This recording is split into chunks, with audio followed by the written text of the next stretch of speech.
Get ready, because today we're going to look at what separates bad sequels from good ones. By the way, my name is Brandon McNulty, I'm the author of Bad Parts, and welcome to my writing channel. Sometimes one good story just isn't enough. That's where sequels come in, and when they're done right, they can build or revitalize a series.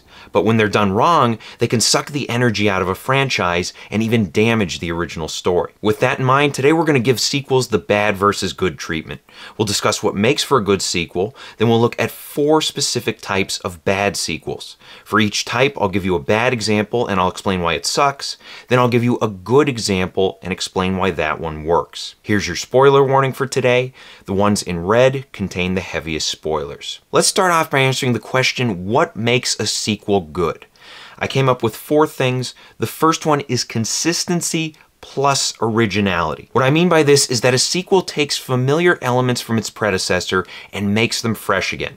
Those elements might include the characters, plot scenarios, world building, themes, tone, etc. Keep in mind, we don't need to transfer everything from the first story to the sequel. We might write a sequel with familiar characters in a new scenario, or we might introduce completely new characters in a familiar world. Either way is fine. What's important is capturing the spirit of the predecessor while reinventing things in the sequel. Second thing a good sequel does, it builds off the strengths of the original work and addresses weaknesses. Obviously, if we do something right in the first story, we want to continue doing it. But if there were glaring issues in that first story, this is an opportunity to address those weaknesses. For example, the first Terrifier movie introduces an iconic villain named Art the Clown. He's dark, funny, and brutal, but the story lacks a true hero, which leaves the movie feeling imbalanced. Thankfully, the sequel introduces a character named Sienna who steps into the role of hero and gives us someone to root for while Art continues to terrorize his victims. Third thing a good sequel does, it challenges characters in new and meaningful ways. We don't want the sequel to feel like a repeat of the original. That's lazy storytelling. Instead, we want to create scenarios where characters are challenged to either change themselves or change the people around them. For example, in the original Star Wars trilogy, Luke changes his own beliefs in each of the first 2 movies. Then in the 3rd movie, he changes Darth Vader's beliefs. In A New Hope, Luke initially believes himself to be someone who can't make a difference. Then he learns to trust in the Force, and he becomes a rebel. In Empire Strikes Back, Luke changes once again. Initially, he believes that he needs to follow in his father's footsteps, but later, when he learns that Darth Vader is his father, he decides he'd rather die than join the dark side. Finally, in Return of the Jedi, Luke sticks to that belief. He holds true to the peaceful way of the Jedi, and his display compels Darth Vader to change and return to the light side. Fourth thing a good sequel does, it raises the stakes. This means that there's more to gain and more to lose. If we're using a sequel to continue a story, we want to make sure there's more at stake the second time around. If there's less at stake, the sequel will feel like a letdown rather than a strong continuation. Oftentimes we can raise the stakes by introducing a stronger antagonist. Another way to raise the stakes is by expanding the danger. It's also important to remember personal stakes, things that matter to an individual character. In Terminator 1, Sarah Connor values her life, as well as the life of her lover and protector Kyle Reese. Then in Terminator 2, Sarah's personal stakes run deeper. She values her life, her son John's life, and also her strained relationship with her son. Now let's get to the bad versus good. The way this works is that I'm going to give you 4 types of bad sequels. I'll explain what each one is, then I'll give you a bad example to illustrate what I mean, and I'll explain why it sucks. And then I'll give you a good example that does the job better, and I'll explain why that one works. First type of bad sequel is the rehash. This is a sequel that reuses old ideas without significant changes or improvements. It has strong consistency, but there's a lack of originality and risk-taking. Characters may lack meaningful growth, and the overall story suffers from the law of diminishing returns. For a bad example, let's look at Die Hard 2. Another basement, another elevator. How could the same shit happen to the same guy twice? This movie is, of course, the sequel to one of the best action films ever made. The original Die Hard follows John McClane, a New York cop who flies across the country to attend a Christmas party and reconnect with his estranged wife. John hopes to rescue his marriage, but when terrorists take over Nakatomi Tower, John has to rescue hostages as well. Thanks to the incompetence of the FBI, LAPD, and other authorities, John is mostly on his own as he attempts to foil the terrorists' plans. In the end, John prevails thanks to guts and resourcefulness, and he wins back his wife just in time for Christmas. The sequel, meanwhile, is essentially a copy-paste. Instead of taking place in a skyscraper during Christmas, it takes place in an airport during Christmas.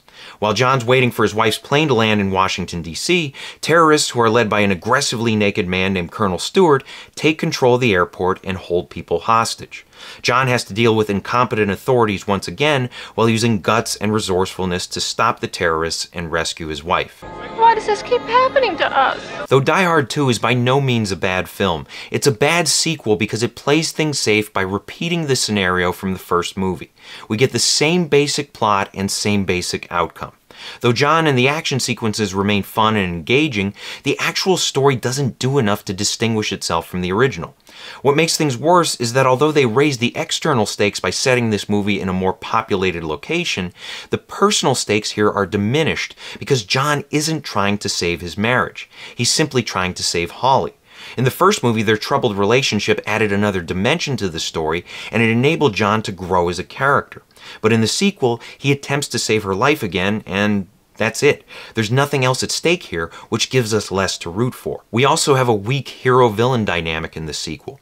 Now obviously Hans Gruber and his colorful team are a hard act to follow, but the bigger problem with Die Hard 2 is that John McClane and Colonel Stewart don't spend much time interacting with each other. Part of what made the original so great was how John and Hans interacted over the course of the movie. Their walkie-talkie conversations created this strong dynamic and built tension leading up to their face-to-face confrontation. Better yet, John's actions disrupted Hans's plan and forced him to improvise. Now compare that to the sequel where John randomly bumps into Colonel Stewart early on and then doesn't interact with him again until later in the movie. Meanwhile, the Colonel's plan plays out relatively smoothly while John just tries to keep up. For a good example, let's look at Top Gun Maverick. This is the sequel to Top Gun, which is about a reckless Navy pilot named Maverick who gets into the nation's top flight school. He and his buddy Goose have this intense bromance that gives Rocky and Apollo a run for their money, and toward the end of the movie, Maverick's recklessness leads to Goose's death. Maverick later learns to accept his mistake, and he redeems himself by helping his teammates defeat their enemy. Fast forward 30-something years later, and we get a sequel in the form of Top Gun Maverick. It repeats a number of the same story beats from the original, but it does so in a way that feels fresh. Early on, Maverick's risky behavior gets him into trouble, and in order to remain with the Navy, he has to train pilots for a nearly impossible mission. One of those pilots is Goose's son Rooster, and there's tension between the two men, not just because of what happened to Goose, but also because Maverick tried to sabotage Rooster's career in an effort to protect the younger man's life. Toward the end, the big mission arrives with a nail-biting sequence of risky stunts and sacrifices. Maverick and Rooster give everything they have in order to protect each other, and the sequel delivers a warm, happy ending that shows Maverick letting go of his guilt and finding family. This works because although it repeats several story beats from the original, it takes a fresh approach to them. Maverick assumes the role of mentor rather than student, and throughout the story he mends broken relationships rather than trying to achieve personal glory. Better yet, the plot is more focused this time around. In the original, the plot felt scatterbrained because it focused on school competitions until the end when an important mission got shoehorned in. The sequel does a better job by establishing its important mission right off the bat, and it builds steadily toward it. This not only raises the external stakes, but the personal stakes as well, because Maverick and Rooster have a limited amount of time to resolve their issues before the mission. Ultimately, Maverick grows on multiple levels while still maintaining his identity. He faces new challenges, learns from them, and makes sacrifices in order to survive. After learning the values of responsibility and teamwork in the first movie, he grows in the sequel by facing his guilt, accepting change, and allowing himself to have meaningful relationships. Second type of bad sequel is the genre jumper. This is a sequel that jarringly embraces a new story genre. Originality is present here, but there's a lack of consistency, and it often ignores the strengths of its predecessor, and characters may unnaturally change in order to fit the new genre. For a bad example, let's look at Joker 2. And look, I know in a previous video I said we should pretend this movie never happened, but I'm bringing it back because I need a bad example to discuss.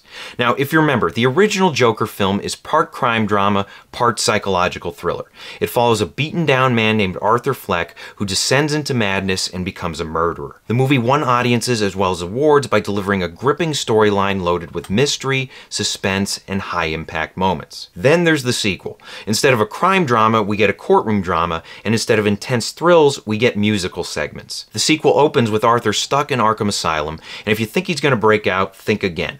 Gone is the Arthur Fleck who fights back against society's bullying. This time around, he falls in love with Harley Gaga, who falls in love with his Joker persona. Arthur then struggles with an identity crisis as he tries to decide in court whether to take responsibility for his crimes as Arthur or blame those crimes on his Joker self.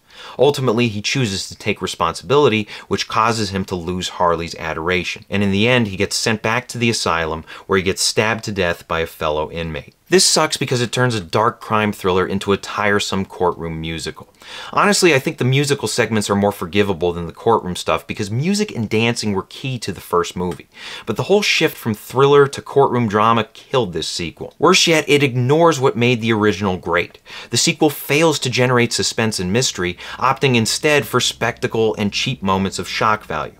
Another problem is that it fails to raise the stakes. I said this in a recent video, but in Joker 2019, there are meaningful things at stake, like Arthur's identity, his mental health, his physical safety, his emotional needs, his moral compass, and even the safety of supporting characters and society as a whole. Sadly, Joker 2 fails to raise the stakes. Early on, they established that Arthur could receive the death penalty, but this hardly feels like a big deal, especially when the deadliest threat to Arthur has been Arthur himself. Then when he's on trial, he has to decide whether to blame his Joker persona for his crimes or accept responsibility as Arthur. What's at stake is who he is, and that's exactly what was at stake in the first movie. So instead of raising the stakes, the sequel repeats the stakes and suffers from diminishing returns. For a good example, let's look at Aliens. Now, the first Alien movie is one of the most iconic horror films of all time. It kicks off with a space trucker who stumbles upon a strange life form that latches onto his face. Before long, the creature reproduces and creates the unique and deadly xenomorph. One by one, the crew members are killed off as they try to eliminate the threat, and only the smart and resourceful Ellen Ripley survives. The sequel picks up nearly 60 years later and reintroduces us to Ripley, who awakens from decades of cryosleep and learns that her daughter has recently died. Haunted by the loss of both her daughter and her friends from the first movie, Ripley agrees to join a team of Marines as they go on a mission to exterminate the xenomorphs. From there, the sequel becomes a high-stakes action film. Though horror elements remain present, the movie showcases shootouts, explosions, and chase sequences. The situation turns disastrous as the Marines suffer heavy losses, and ultimately they decide to nuke the place from orbit. But before they leave, a little girl gets captured, and Ripley has to overcome her trauma in order to rescue the girl. This works because there's a natural shift from horror to action.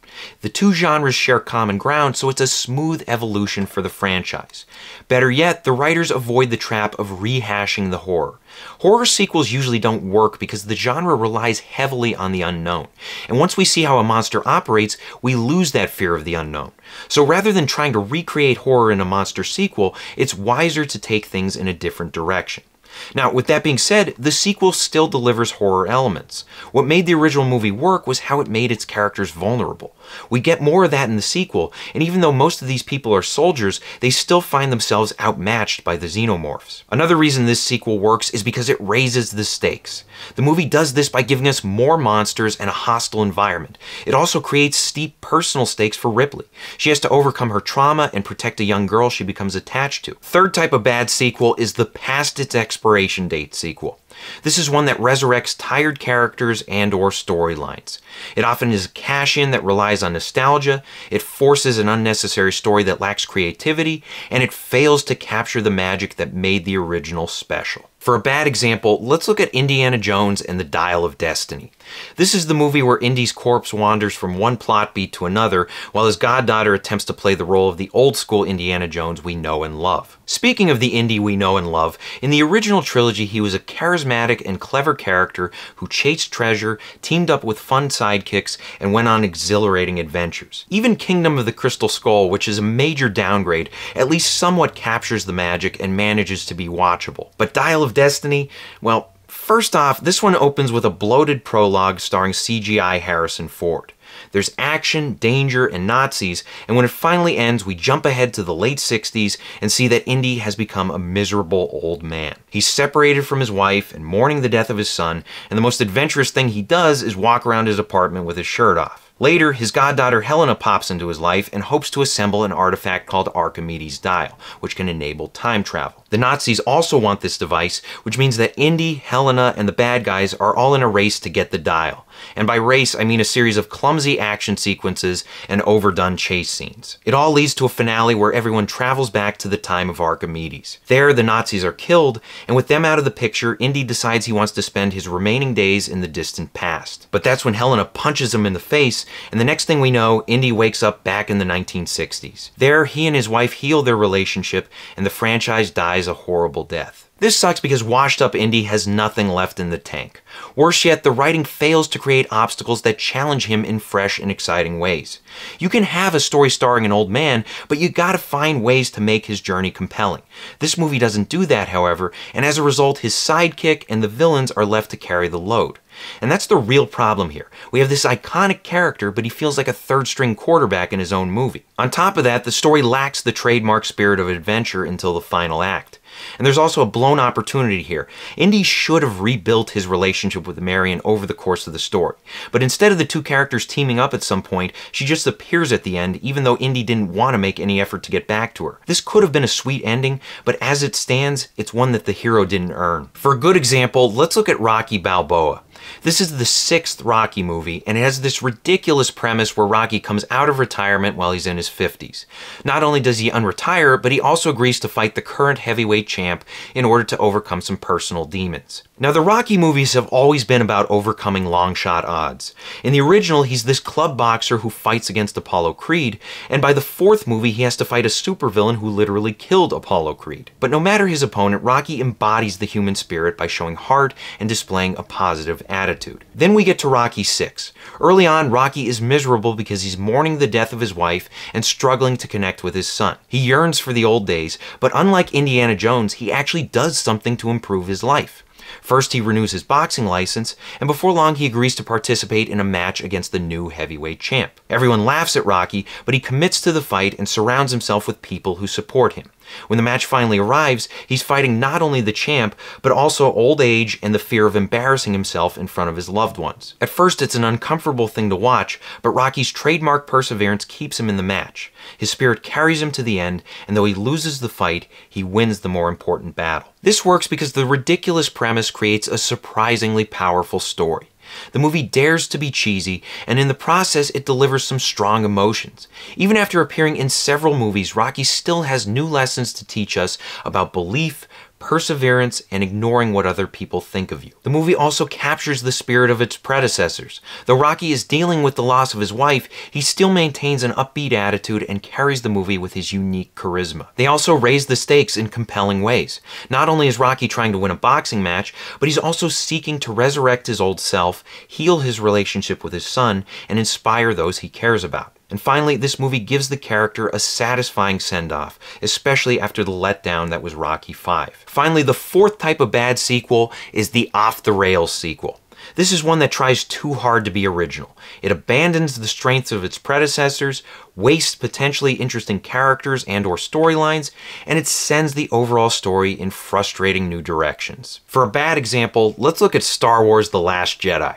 And you had to know this one was coming. I mean, it's a sequel within a sequel trilogy. You can't be more sequel than that. Anyway, you know the drill here. Star Wars is one of the most beloved movie franchises around, and in 2015, The Force Awakens introduced a brand new cast of characters while bringing back some familiar faces. Although Force Awakens was a rehash of A New Hope, people generally liked it and wanted to see where this new trilogy would go. But where did it go? Right off the rails. Force Awakens, if you remember, ends on a cliffhanger where Rey approaches Luke Skywalker and offers him his iconic lightsaber.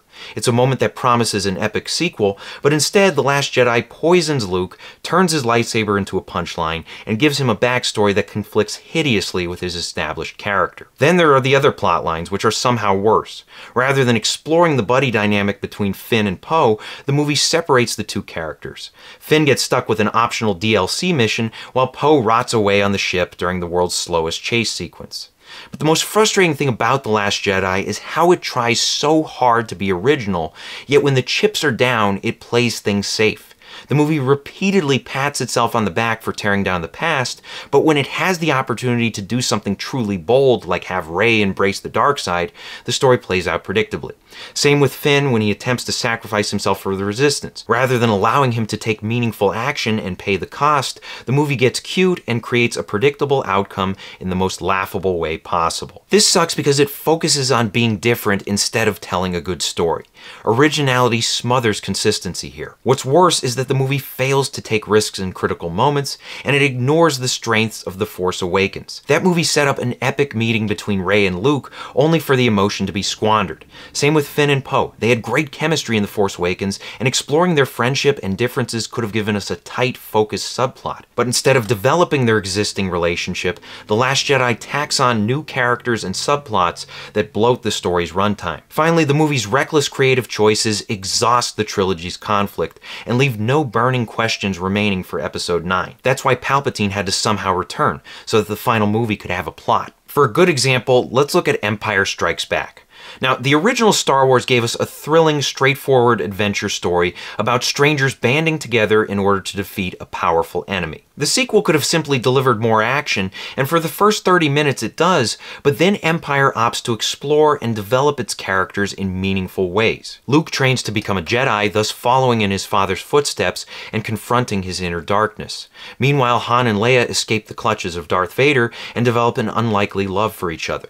It all culminates in a scenario where Luke abandons his training to help his friends, and when he confronts Darth Vader, he learns that following in his father's footsteps was a dangerous idea. Rather than joining his father, Luke chooses apparent death and ultimately becomes his own person. Then the movie ends with Han's life in jeopardy and the fate of the galaxy resting on Luke's next confrontation with his father. This works because we get consistency plus originality.